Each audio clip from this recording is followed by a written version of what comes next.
숙향야담에 와주셔서 감사드리며 늘 건강하시고 행복하시기 바랍니다. 구독과 좋아요는 이야기를 엮어내는 큰 힘이 되옵니다. 그럼 지금부터 옛 이야기 한 자락 들려드리겠습니다. 이른 새벽, 동트기 전 어스름한 시간이었어요. 충청도 어느 마을, 100년 묵은 탱자나무 울타리가 빙 둘러친 큰 기와집에서 이른이 넘은 시할머니가 우물가로 조용히 걸어 나왔답니다. 매일 이 시간이면 하루에 첫 물을 기르러 나오는 것이 시할머니의 오랜 습관이었지요. 그런데 그날 아침은 뭔가 달랐어요. 우물 두레방 옆 평평한 바위 틈에 분홍빛 댕기 하나가 축축하게 젖은 채로 끼어 있는 거예요. 시할머니는 주름진 손으로 그 댕기를 조심스럽게 집어들었답니다. 촉촉한 새벽 이슬에 젖은 정도가 아니라 물에 흠뻑 빠뜨렸다가 막 건져 올린 것처럼 물이 뚝뚝 떨어지고 있었어요. 이건 며느리 것이 틀림없구나. 시할머니는 고개를 갸우뚱했어요. 지난달 단오 때 손수 지어준 분홍 댕기였거든요. 비단실로 정성껏 수놓은 탱자꽃 문양까지 틀림없는 그것이었답니다. 그런데 이상했어요. 며느리는 분명 자기 방에서 자고 있을 시간인데 왜 댕기만 이렇게 젖어서 우물가에 있는 걸까요? 더 이상한 것은 댕기에서 나는 향기였어요. 탱자꽃 향이 아니라 낯선 남자의 향내가 희미하게 배어 있었답니다. 그것도 평범한 향이 아니라 궁중에서나 쓰는 귀한 향이었어요. 시할머니는 순간 가슴이 철렁했지요. 설마 이 아이가. 시할머니는 댕기를 품에 감추고 며느리 방으로 살금살금 걸어갔어요. 새벽 공기는 차가웠지만 시할머니의 이마엔 식은땀이 맺혔답니다. 문풍지 너머로 조심스레 들여다보니 며느리는 정말로 이불을 뒤집어 쓰고 곤히 자고 있었어요. 검은 머리카락이 베개 위로 흩어져 있고 고운 얼굴엔 평온한 잠이 내려앉아 있었지요. 하지만 자세히 보니 뭔가 이상했어요. 며느리의 치맛자락이 살짝 젖어 있었고 버선 한 짝이 마루 아래 떨어져 있었답니다. 마치 급하게 갈아입은 것처럼 말이에요. 그리고 방 안에는 희미하게나마 그 낯선 향이 남아 있었어요. 허허, 이 아이가 대체 무슨 일을. 시할머니가 돌아서는데 탱자나무 울타리 너머 어디선가 은은한 피리 소리가 들려왔어요. 구슬픈 듯 하면서도 애절한 그 가락은 마치 누군가를 부르는 것 같았답니다. 그런데 그 곡조가. 시할머니는 깜짝 놀랐어요. 그것은 궁중에서만 연주하는 춘행전의 한 대목이었거든요. 일반 백성은 알 수 없는 곡이었지요. 설마 그럴 리가. 여기가 어디라고 궁중 음류를. 사실 이 피리 소리는 한 달 전부터 들려오기 시작했어요. 처음엔 시할머니만 들었다고 생각했는데 며느리의 표정을 보니 그녀도 분명 듣고 있는 것 같았지요. 하지만 시어머니는 전혀 눈치채지 못하는 눈치였어요. 마치 그 소리가 특별한 사람에게만 들리는 것처럼. 아침 해가 뜨고 새 과부가 조반상을 마주했답니다. 시할머니는 73, 남편을 잃은 지 40년이 넘었고 시어머니는 52로 남편을 잃은 지 20년이 넘었으며 며느리는 23의 꽃다운 나이에 역시 과부가 된 지 3년째였지요. 아침상에는 보리밥과 된장국, 그리고 며느리가 정성껏 담근 깻잎장아찌가 올라왔어요. 평소와 다름없는 소박한 밥상이었지만 오늘따라 분위기가 묘했답니다. 며느라, 오늘은 유난히 안색이 좋구나. 시할머니가 은근히 떠보듯 말했어요. 며느리의 뽀얀 얼굴이 살짝 붉어졌답니다. 할머님, 날씨가 좋아서 그런가 봐요. 흥? 시어머니가 숟가락을 탁 놓으며 쏘아붙였어요. 과부 주제에 무슨 안색이 좋아. 우리 아들 죽은 지 겨우 3년인데 벌써 얼굴에 홍조를 띠고 다니면 쓰나. 분위기가 싸늘해졌어요. 시어머니는 늘 이랬답니다. 아들의 죽음을 며느리 탓으로 돌리고 젊고 아름다운 며느리가 못마땅해 시시때때로 구박했지요. 특히 며느리가 미인이라 마을 남정네들의 시선을 받는 것이 더욱 마음에 들지 않았답니다. 어머님, 제가 무슨 잘못이라도. 며느리의 목소리가 떨렸어요. 잘못이라니.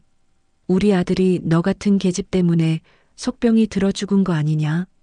시집 온 지 석 달 만에 과부가 되게 만들어 놓고 팔자가 사나워서 남편을 잡아먹은 거야. 며느리의 눈에 눈물이 그렁그렁 맺혔어요. 시할머니가 나직이 기침을 했어요. 이보게, 그만하게. 며느리가 무슨 죄가 있다고. 하늘이 정한 운명을. 어머님은 가만 계세요. 시어머니의 목소리가 더 날카로워졌어요. 어머님은 모르세요. 이 계집이 밤마다 우물가를 서성이는 걸. 혹시 다른 남정네를 기다리는 건 아닌지. 어제도 새벽에 일어나 보니 방에 없더라고요. 며느리의 얼굴이 하얗게 질렸어요. 시할머니는 품에 감춘 젖은 댕기를 만지작거리며 생각에 잠겼답니다. 그건 제가 물을 기르러. 며느리가 변명하려 했지만 시어머니가 가로막았어요. 물을 기르러? 새벽마다? 수상하지 않나? 젊은 과부가 남들 다 자는 시간에 밖을 돌아다닌다는 게. 시할머니가 조용히 입을 열었어요. 그만하면 됐다. 며느 아가야, 내가 정말 새벽마다 우물가에 나가는 게냐? 네, 할머님. 그건 돌아가신 서방님이 생전에 좋아하시던 일이라서요. 새벽 우물물로 차를 끓여 드시는 걸 좋아하셨거든요. 그래서 저도. 시어머니가 코웃음을 쳤어요. 죽은 사람을 위해 물을 깃는다고? 거짓말도 그럴듯하게 하는구나. 그때 갑자기 대문 밖에서 인기척이 났어요. 안에 계십니까? 관아에서 나왔습니다. 세 여인이 놀라서 밖으로 나갔어요. 관복을 입은 아전 둘이 서 있었답니다. 무슨 일이요? 시할머니가 물었어요. 이 마을에 수상한 자가 돌아다닌다는 신고가 있었소? 혹시 밤에 이상한 소리나 낯선 사람을 본 적이 있소? 시어머니가 며느리를 흘끔 보며 말하려 했지만 시할머니가 먼저 나섰어요. 아무것도 본 게 없소. 우리 집은 여자들만 사는 집이라 일찍 문을 닫고 잠들거든. 아전들이 떠난 뒤 시할머니는 두 사람을 불러 앉혔어요. 이제 정직하게 말할 때가 된 것 같구나. 며느라, 내가 만나는 사람이 누구냐? 며느리가 깜짝 놀라 시할머니를 바라보았어요. 할머님이. 어떻게 내가 모를 줄 알았느냐? 이 늙은이 눈이 아직 멀지 않았다. 시어머니가 벌떡 일어났어요. 그럼 정말로 이 계집이 남자를 안거라. 시할머니의 위험 있는 목소리에 시어머니가 주춤했어요. 먼저 이야기를 들어보자. 그날 밤 시할머니는 일부러 잠들지 않고 기다렸어요. 자정이 가까워지자 며느리 방에서 살그머니 문 여는 소리가 났답니다. 시할머니도 조용히 뒤를 따랐지요. 며느리는 하얀 저고리에 검은 치마를 단정히 입고 우물가로 향했어요. 달빛이 환하게 비추는 가운데 그녀는 두레박으로 물을 길어 올려 바위 위에 놓인 작은 나무 함에 부었답니다. 그 함 속에는 하얀 종이 한 장이 들어 있었어요. 며느리가 떨리는 손으로 종이를 꺼내 읽기 시작했어요. 달빛에 비친 그녀의 얼굴엔 눈물이 흘러내리고 있었답니다. 서방님, 오늘도 이렇게 편지를 받았어요. 당신이 떠난 뒤로 이분만이 저를 위로해 주시네요. 바로 그때 탱자나무 울타리 너머에서 또다시 피리 소리가 들려왔어요. 며느리가 고개를 들어 그쪽을 바라보더니 품에서 접힌 종이를 꺼내 바위 틈에 숨겼답니다. 그리고는 댕기를 풀어 물동이에 담갔다가 다시 묶었어요. 이것이 신호였던 모양이에요. 잠시 후 놀라운 일이 벌어졌답니다. 탱자나무 울타리의 한 부분이 살며시 열리더니 한 젊은 선비가 모습을 드러낸 거예요. 달빛에 비친 그의 얼굴은 수려했고 품격이 있어 보였답니다. 그가 입은 옷에서 바로 그 궁중의 향이 풍겨왔어요. 부인, 오늘도 무고하신지요? 정도령님, 며느리의 목소리가 떨렸어요. 이렇게 위험을 무릅쓰고 오시면 어떡해요? 부인을 뵙지 못하면 하루도 살 수 없을 것 같아서. 시할머니는 숨을 죽이고 두 사람을 지켜보았어요. 정도령이라 불리는 선비는 며느리에게서 한 걸음 떨어진 곳에 서서 말을 이었답니다. 부인, 제발 조금만 더 참아주십시오. 곧 방법을 찾을 것입니다. 한양에 계신 어른께 편지를 보냈으니. 정도령님, 이미 3년이에요. 며느리의 목소리에 절망이 묻어났어요. 3년 동안 이렇게 몰래 만나기만 하고 차라리 죽는 게 나을 것 같아요. 어머님의 구박도 날로 심해지고 선비가 며느리의 손을 잡으려 하자 며느리가 뒤로 물러섰어요. 안 됩니다. 누가 볼지도 몰라요. 우리는 이미 선을 넘어서는 안 되는 사이예요. 부인. 선비의 목소리에 간절함이 묻어났어요. 저와 부인의 인연은 하늘이 맺어준 것입니다. 돌아가신 형님께서도 분명 허락하실 겁니다. 시할머니는 그제야 알아차렸어요. 이 선비가 바로 죽은 손자의 절친한 벗, 정진사였던 거예요. 한양에서 과거 준비를 하다가 친구의 부음을 듣고 달려왔던 그 청년이었답니다. 형님이 임종하실 때 제 손을 잡고 말씀하셨잖아요. 부인을 부탁한다고. 그것이 형님의 유언이었어요. 그건 저를 돌봐달라는 뜻이지. 이런 마음을 품으라는 뜻은 아니었을 거예요. 정진사가 한숨을 쉬며 말했어요. 저도 알고 있습니다. 이것이 얼마나 큰 죄인지. 하지만 부인, 저는 사실 부인을 처음 뵌 그날부터. 그만하세요. 며느리가 급히 말을 끊었어요. 그런 말씀은 들을 수 없어요. 두 사람이 슬픈 눈으로 서로를 바라보고 있을 때 갑자기 개 짖는 소리가 들렸어요. 정진사가 놀라 뒤를 돌아보았답니다. 누군가 오는 것 같습니다. 저는 가봐야. 도령님, 내일은 오지 마세요. 관아에서 수상한 사람을 찾고 있대요. 알겠습니다. 하지만 이것만은 받아주세요. 정진사가 작은 보자기를 내밀었어요. 부인이 좋아하시는 매화차입니다. 한양에서 구했어요. 며느리가 눈물을 글썽이며 보자기를 받았어요. 정진사는 재빨리 탱자나무 울타리 너머로 사라졌답니다. 시할머니는 며느리가 방으로 돌아간 뒤에야 움직였어요. 그리고 정진사가 사라진 방향을 한참 바라보다가 중얼거렸답니다. 그 아이, 평범한 선비가 아니구나. 저 걸음거리며 몸놀림이 무인의 것이야. 다음 날 아침 시할머니는 며느리를 조용히 불렀어요. 서재로 불려간 며느리는 금세 무릎을 꿇었답니다. 할머님, 어젯밤에 보셨군요. 그래, 다 보았다. 일어나 앉거라. 며느리가 눈물을 흘리며 앉자 시할머니가 물었어요. 정도령과는 언제부터 그런 사이가 된 게냐? 그런 사이라뇨. 저희는 아무것도. 거짓말하지 마라. 서로의 마음을 알고 있지 않느냐? 며느리가 한참을 망설이다가 입을 열었어요. 돌아가신 서방님 생전에 정도령님이 자주 오셨어요. 두 분이 어릴 때부터 형제처럼 자란 사이라서요. 서방님이 병석에 누우신 뒤로는 더 자주 오셔서 약도 구해 오시고 심부름도 해주셨어요. 그때부터 마음이 있었느냐? 아니에요. 그때는 정말 아무 마음도 없었어요. 그저 서방님 친구분이려니 했죠. 그런데 며느리의 목소리가 떨렸어요. 서방님이 돌아가신 뒤 정도령님이 계속 저를 돌봐주셨어요. 어머님이 저를 구박하실 때마다 몰래 위로의 편지를 보내주시고 그러다가 어느새 그래서 3년 동안 이렇게 몰래 만난 게냐? 만난다고 할 것도 없어요. 그저 멀리서 잠깐 얼굴만 보고 편지만 주고받을 뿐이에요. 저희도 알아요. 이것이 옳지 않다는 것을.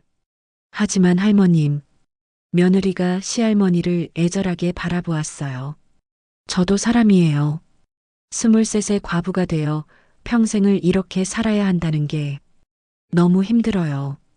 시할머니가 깊은 한숨을 쉬었어요. 그리고는 방문을 확인한 뒤 낮은 목소리로 말했답니다. 내가 한 가지 묻겠다. 정도령을 정말 사랑하느냐? 할머님, 대답해라. 목숨을 걸고라도 함께하고 싶으냐? 며느리가 눈물을 흘리며 고개를 끄덕였어요. 그래. 그럼 내가 도와주마.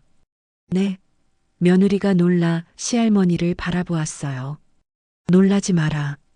사실 나도 비슷한 아픔이 있었다.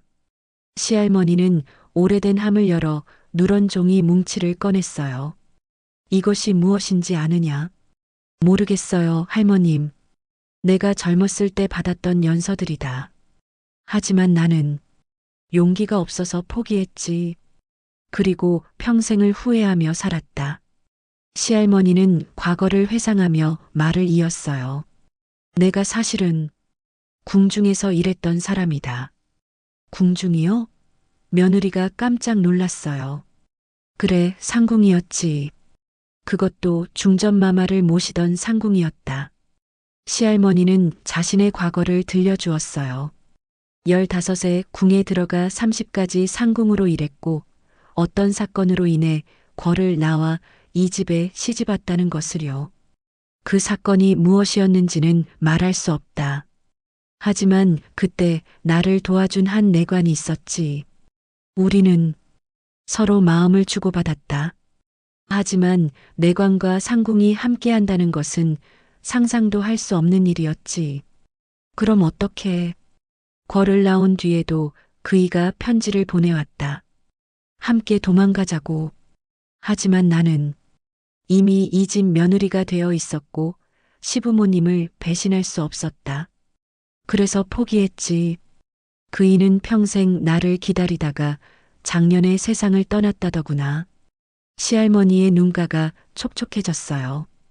그래서 너희를 보니 옛날 생각이 나는구나. 내가 하지 못한 용기를 너희는 내길 바란다. 그때 밖에서 시어머니의 목소리가 들렸어요. 어머님, 큰일 났어요. 두 사람이 급히 밖으로 나가니 시어머니가 무언가를 들고 서 있었어요.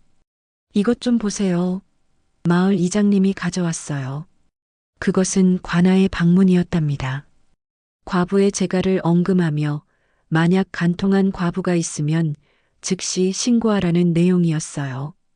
이런 방이 붙었는데 혹시라도 며느리가. 시어머니가 의심스러운 눈으로 며느리를 바라보았어요. 시할머니가 나섰어요.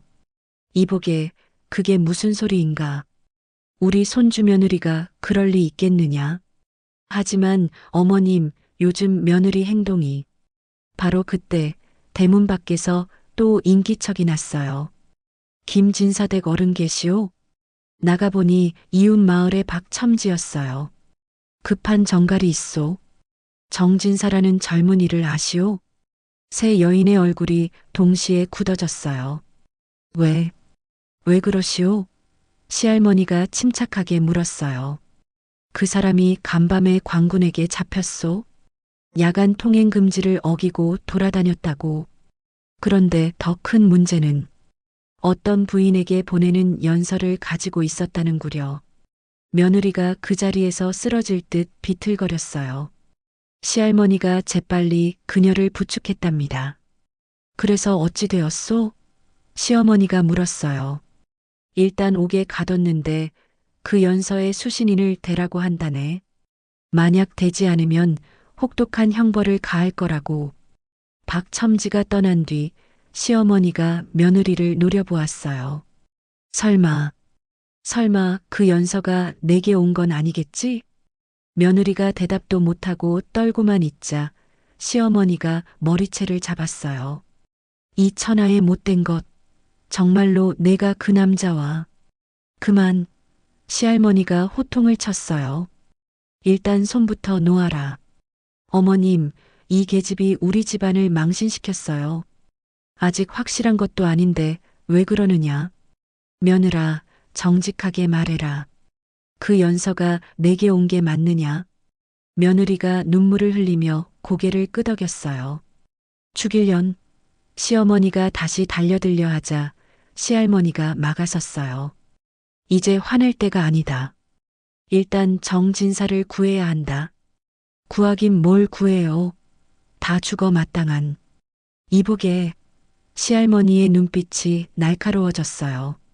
내 아들이 죽기 전에 무슨 유언을 남겼는지 아느냐? 무슨 유언 말씀이세요? 시어머니가 당황해서 물었어요. 시할머니는 며느리를 일으켜 세운 뒤 낡은 나무 괴짝을 가져오라고 했답니다. 그 안에는 누렇게 바랜 종이 한 장이 들어 있었어요. 이것은 내 아들이 죽기 전날 밤 내게 몰래 전해준 유서다. 시어머니가 떨리는 손으로 유서를 받아 읽기 시작했어요. 할머님, 불효손이 먼저 가게 되어 죄송합니다. 제가 병든 것은 아내 탓이 아닙니다. 저는 태어날 때부터 약한 몸이었고 할머님의 약 덕분에 겨우 여기까지 살 수 있었습니다. 어머니께는 차마 말씀드리지 못했지만 저는 오래 살지 못할 것을 알고 있었습니다. 그래서 한 가지 부탁을 드립니다. 제 아내를 지켜주세요. 그리고 제 친구 정진사가 그녀를 돌봐줄 것입니다. 그는 믿을 만한 사람입니다. 아내가 다시 행복을 찾을 수 있다면 그것이 제 마지막 소원입니다. 시어머니의 손에서 유서가 떨어졌어요. 이게 정말 우리 아들이. 그래, 내 아들의 글씨가 맞다. 그 아이는 자신이 오래 살지 못할 것을 알았어. 그래서 젊은 아내의 미래를 걱정했던 거지. 시어머니가 털썩 주저앉았어요. 그럼 제가 지금까지 괜한 미움을 이제라도 깨달았으니 됐다. 중요한 건 정진사를 구하는 일이다. 시할머니는 며느리를 바라보며 말했어요. 너는 정진사와 어디까지 간 거냐? 정직하게 말해라. 저희는 정말 아무것도 하지 않았어요. 그저 멀리서 만나 이야기만 나누고 편지만 주고받았을 뿐이에요. 그것을 누가 믿겠느냐? 관아에서는 틀림없이 간통으로 몰 거다. 시어머니가 울먹이며 말했어요. 그럼 어떻게 해야 하나요? 며느리도 정진사도. 시할머니가 잠시 생각에 잠기더니 말했어요. 한 가지 방법이 있다. 무슨 방법이요? 내가 직접 관아에 가서 단판을 짓는 거다. 내게는 아직 쓸 수 있는 패가 있으니까. 시할머니는 오래된 함에서 금빛 패를 꺼냈어요. 거기에는 왕실의 문양이 새겨져 있었답니다. 이건 궁패 아닙니까? 시어머니가 놀라서 물었어요. 그래, 중전마마께서 하사하신 특별한 패다. 이것을 가진 자는 어떤 관아에서도 함부로 대할 수 없지.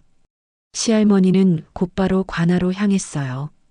며느리와 시어머니는 불안한 마음으로 집에서 기다렸답니다. 관아에 도착한 시할머니는 당당하게 현감을 만나겠다고 했어요. 무엇 때문에 오셨소? 아전이 거만하게 물었어요. 시할머니가 금패를 내보이자 아전의 얼굴이 하얗게 질렸답니다. 이것은 잠시만 기다리시오. 잠시 후 현감이 직접 나와 시할머니를 정중히 맞이했어요. 어르신, 무슨 일로 오셨습니까? 정진사라는 젊은이를 잡아두었다고 들었소. 아, 그자는 야간 통행 금지를 어기고 그 사람은 내 친척이요. 시할머니가 단호하게 말했어요. 그리고 그가 가진 연서는 내 것이요. 어르신의 것이라고요? 현감이 놀라서 물었어요. 그렇소. 내가 젊은 시절 받았던 연서를 그에게 보여준 것인데 그것을 떨어뜨린 모양이구려. 70이 넘은 늙은이가 옛 연설을 간직하는 것도 죄가 되오. 현감이 당황해서 말했어요. 그것이 사실이오. 시할머니가 금패를 다시 들어 보였어요. 내가 거짓말을 할 이유가 있겠소.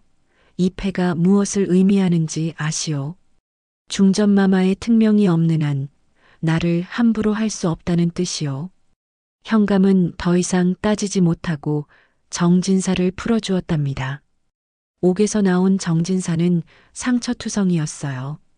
형벌을 받은 모양이었답니다. 할머님, 어떻게? 정진사가 놀라서 말했어요. 집으로 가서 이야기하세. 집에 돌아온 시할머니는 정진사를 불러 앉혔어요. 며느리는 그의 상처를 보고 눈물을 흘렸지만 가까이 가지는 못했답니다. 정도령, 이제 정직하게 말하거라. 너는 정말 누구냐? 정진사가 놀란 눈으로 시할머니를 바라보았어요. 내 걸음걸이며 몸놀림이 평범한 선비의 것이 아니다. 그리고 내가 부는 피리 곡조는 궁중의 것이었다. 대체 넌 누구냐? 정진사가 한숨을 쉬며 말했어요. 할머님의 눈은 속일 수 없군요. 저는 사실 금위영 소속이었습니다. 금위영이라니.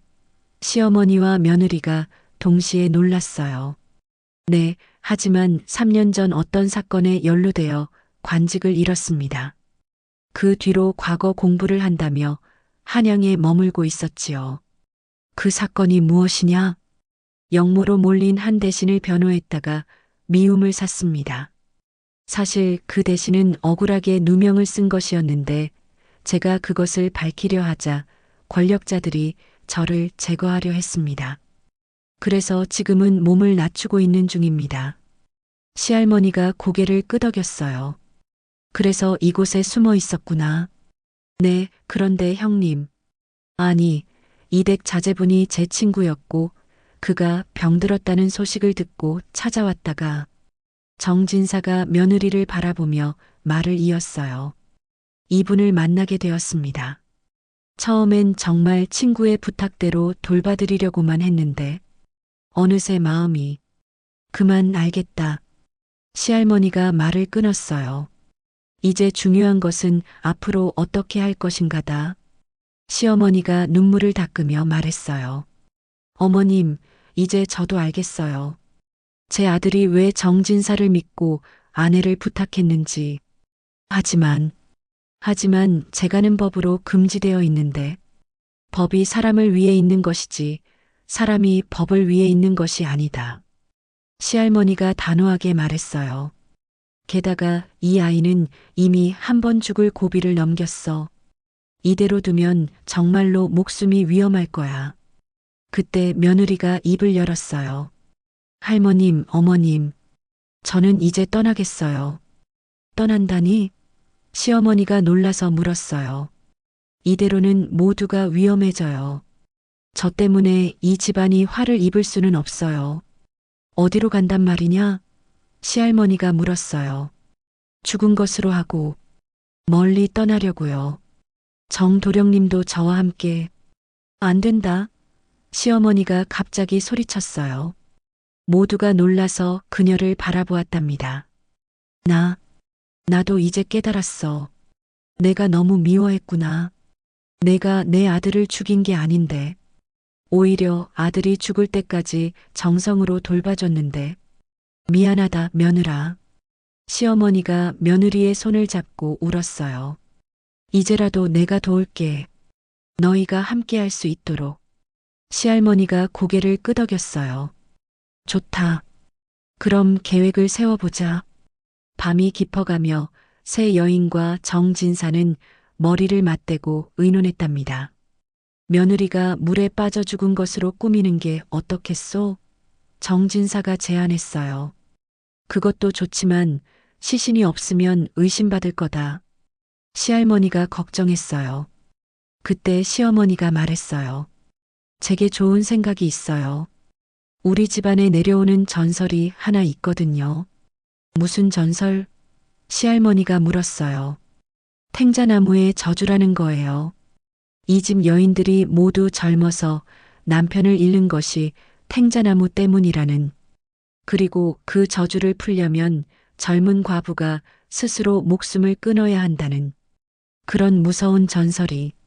며느리가 떨며 말했어요. 전설을 이용하는 거예요. 시어머니가 설명했어요.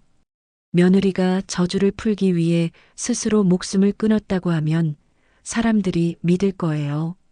시할머니가 고개를 끄덕였어요. 좋은 생각이다. 그리고 나는 한 가지 더 준비할 게 있다.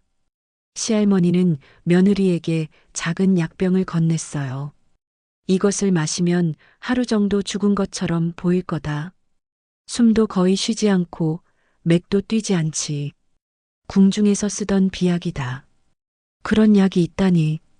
정진사가 놀랐어요. 궁중에서는 때로 죽은 척하고 도망쳐야 할 일이 있었지. 하지만 위험하다. 정확한 시간에 해독제를 먹어야 해. 그렇지 않으면 정말로. 며느리가 단호하게 말했어요. 하겠어요. 이것이 유일한 방법이라면. 그런데 한 가지 더 알아야 할 게 있다. 시할머니가 며느리를 바라보며 말했어요. 너의 출생에 대해 정직하게 말해보거라. 며느리가 놀란 표정으로 시할머니를 바라보았어요. 제 출생이요? 그래, 내가 조사해보니 내가 양녀라더구나. 시어머니가 깜짝 놀랐어요. 양녀라고요? 며느리가 고개를 숙이며 말했어요. 죄송해요. 사실 저는 천민 출신이에요. 어린 시절 부모님이 돌아가시고 친정아버님이 저를 거두어 양녀로 삼으신 거예요. 그럼 우리가 속은 거야? 시어머니가 물었어요. 아니에요. 친정에서도 저를 친딸처럼 키우셨어요. 다만 신분이 문제가 될까봐 숨긴 거예요. 시할머니가 미소를 지었어요. 오히려 잘 됐구나. 천민이면 호적을 바꾸기가 쉬워. 새로운 신분으로 살 수 있을 거다. 정진사가 말했어요. 제 먼 친척이 전라도에 살고 있습니다. 그곳에서 새로운 삶을 시작할 수 있을 겁니다. 좋아. 그럼 계획은 이렇게 하자. 시할머니가 정리했어요. 단오 아래 실행한다. 마을 사람들이 모두 모이는 날이니 증인이 많을 거야. 며느리는 약을 먹고 죽은 척하고 정진사는 상역군으로 변장해서 관을 바꿔치기 한다. 며칠 뒤 계획을 실행할 날이 왔어요. 그날 아침 며느리는 시할머니와 시어머니 앞에서 유서를 썼답니다. 저는 이 집안의 저주를 풀기 위해 제 목숨을 바칩니다. 부디 저로 인해 더 이상의 불행이 없기를. 시어머니가 눈물을 흘리며 며느리를 껴안았어요. 미안하다. 정말 미안하다. 어머니, 이제는 진짜로 어머니라고 부르고 싶었는데. 며느리도 울었어요. 점심 무렵 며느리는 약을 마셨어요. 곧 의식을 잃고 쓰러졌답니다.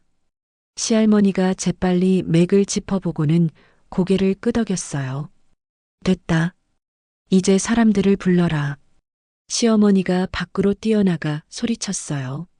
사람 살려. 우리 며느리가. 마을 사람들이 몰려왔어요.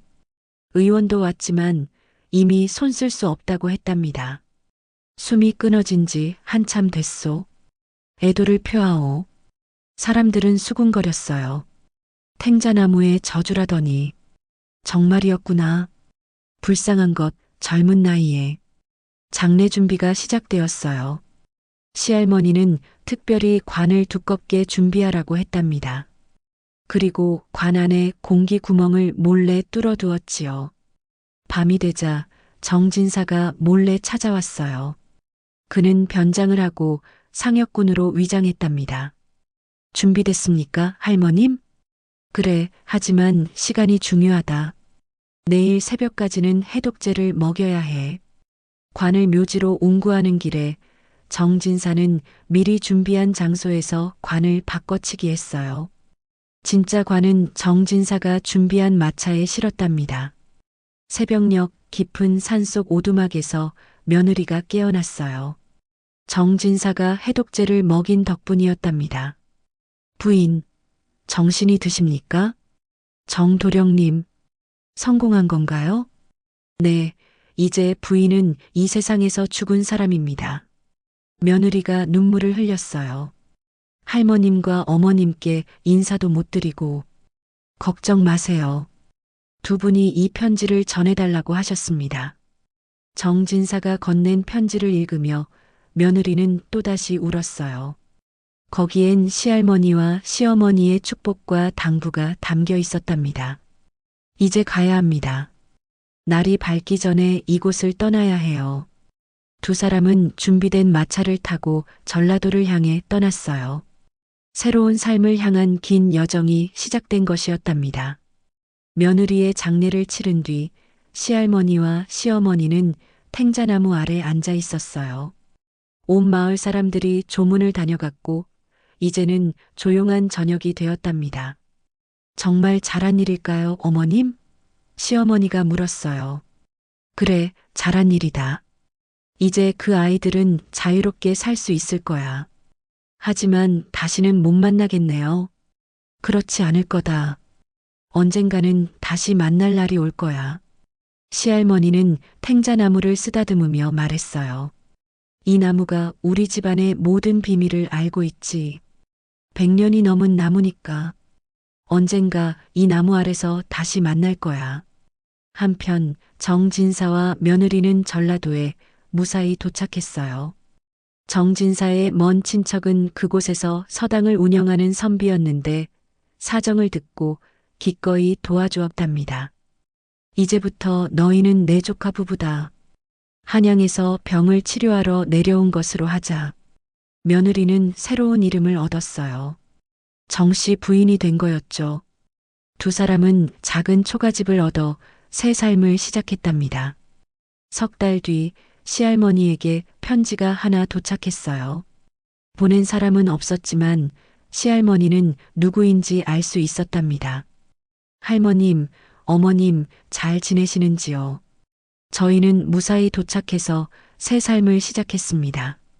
정서방은 서당 훈장 자리를 얻었고 저는 평범한 안악으로 살고 있어요. 그리고 아이가 생겼어요. 이제 넉 달째랍니다.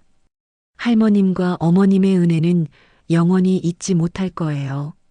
시어머니가 편지를 읽으며 눈물을 흘렸어요. 아이가 생겼다니. 정말 다행이네요. 그래, 이제야 진짜 행복을 찾은 거구나. 그런데 며칠 뒤 뜻밖의 일이 일어났답니다. 마을에 새로운 현감이 부임했는데 그가 첫 번째로 한 일이 과부들의 실태를 조사하는 것이었어요. 이 마을에 젊은 과부가 또 있소? 현감이 이장에게 물었어요. 며칠 전에 김진사댁 며느리가 스스로 목숨을 끊었습니다. 스스로 목숨을?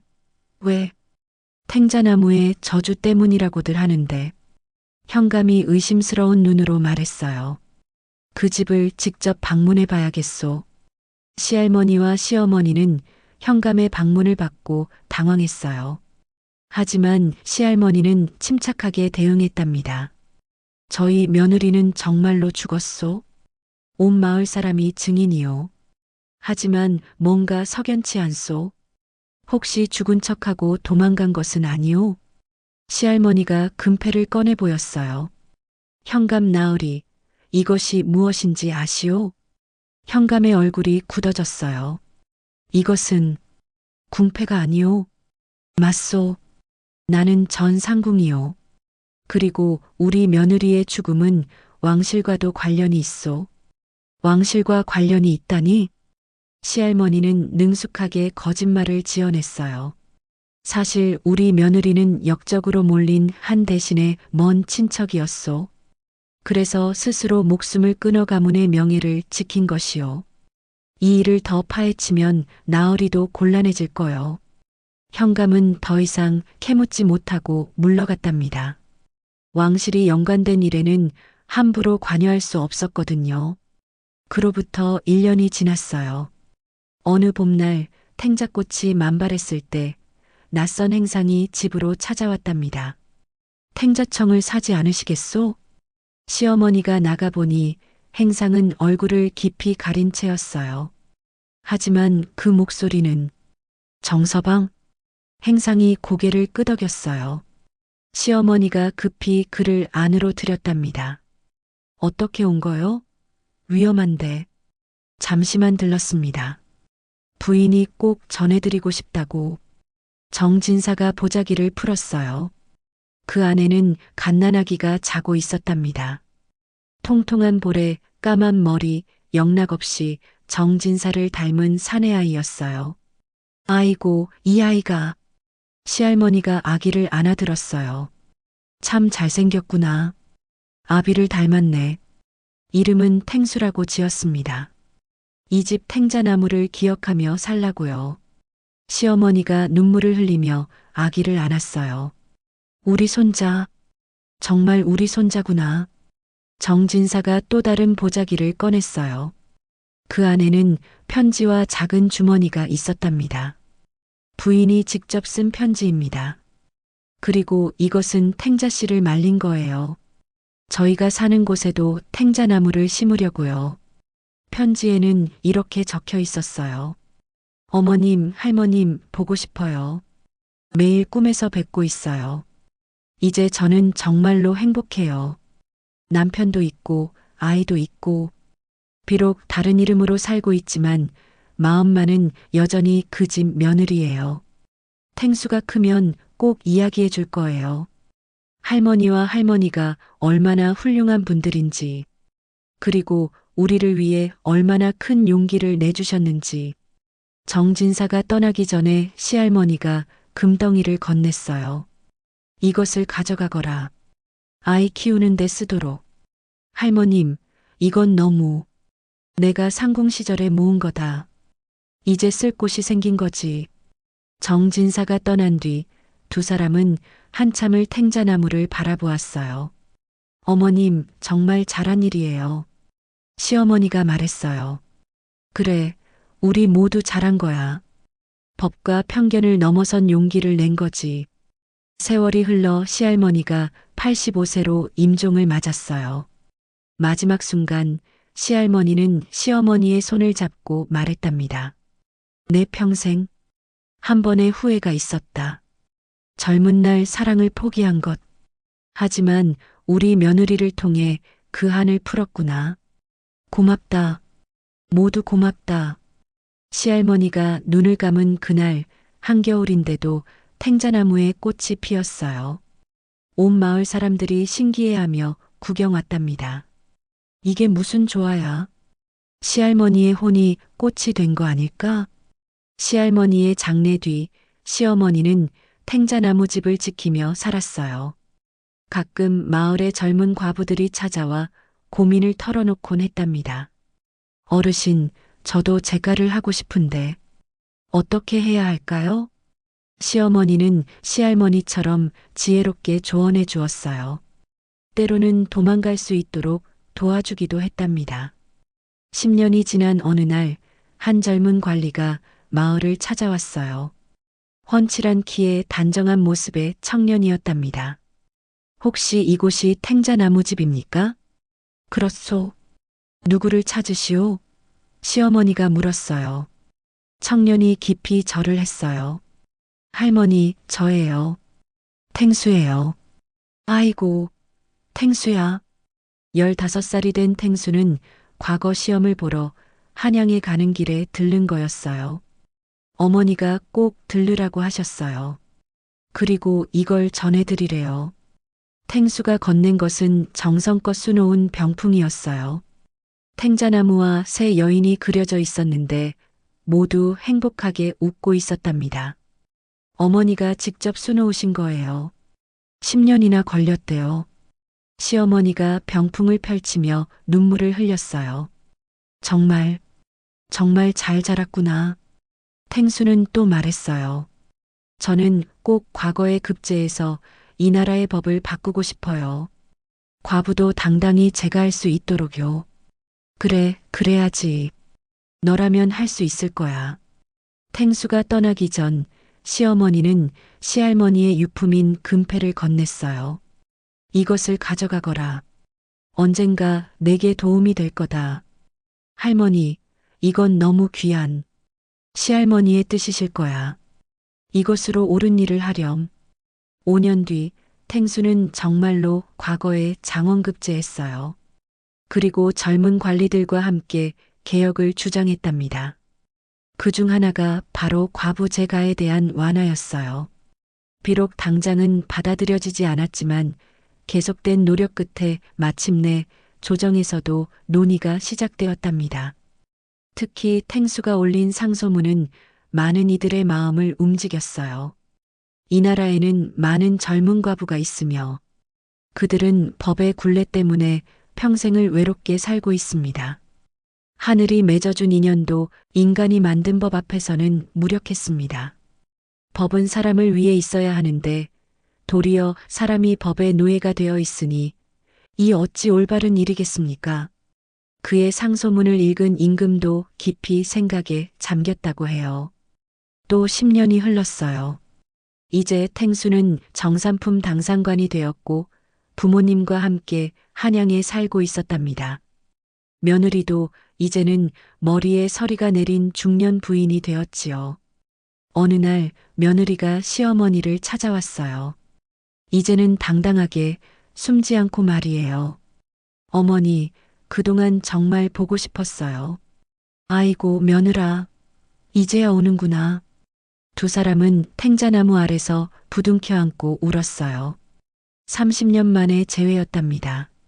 어머니, 이제 저희가 모시겠어요. 한양으로 함께 가세요. 아니다. 나는 여기가 좋다. 이 탱자나무와 시할머니 묘소를 지켜야지. 며느리가 탱자나무를 쓰다듬으며 말했어요. 이 나무가 우리 가족의 역사네요. 아픔도 사랑도 용서도 모두 이 나무가 기억하고 있어요. 그래, 이 나무는 우리의 증인이지. 그때 탱수가 급히 달려왔어요. 할머니, 어머니, 좋은 소식이에요. 무슨 일이니? 드디어 과부 제가를 부분적으로 허용하는 왕명이 내려졌어요. 자식이 없는 젊은 과부는 친정 부모의 허락하에 제가할 수 있대요. 세 사람은 또다시 울었어요. 이번엔 기쁨의 눈물이었답니다. 시할머니가 살아계셨다면 얼마나 기뻐하셨을까. 시어머니가 말했어요. 바로 그때 바람이 불어 탱자꽃잎이 눈처럼 흩날렸어요. 마치 하늘에서 시할머니가 축복을 내리는 것 같았답니다. 그 후로도 탱자나무 집은 과부들의 희망이 되었어요. 비록 법이 완전히 바뀌지는 않았지만 적어도 숨통은 트인 거였죠. 시어머니가 세상을 떠날 때 며느리와 탱수에게 이렇게 유언했어요. 이 집과 탱자나무를 잘 지켜다오. 그리고 우리의 이야기를 후손들에게 전해주렴. 용기 있는 사랑이 세상을 바꿀 수 있다는 것을. 100년, 200년이 지난 지금도 그 마을엔 탱자나무가 서 있대요. 이제는 천연기념물로 지정되어 보호받고 있답니다.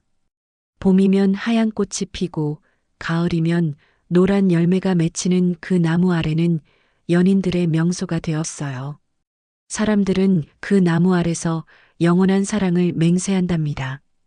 그리고 마을 어른들은 아직도 이 이야기를 들려준대요. 옛날 이 집에는 세 과부가 살았단다. 시할머니와 시어머니, 그리고 며느리. 서로 미워하다가 용서하고 용서하다가 사랑하게 된 세 여인의 이야기야.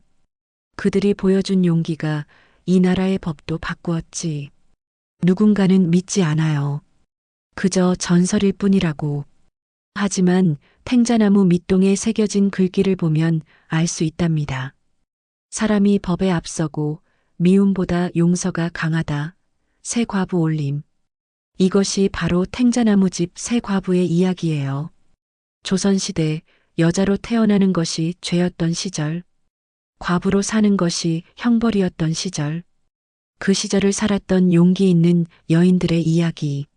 지금 우리가 누리는 자유가 얼마나 소중한지, 누군가의 희생과 용기로 얻어진 것인지 이 이야기가 알려주고 있답니다.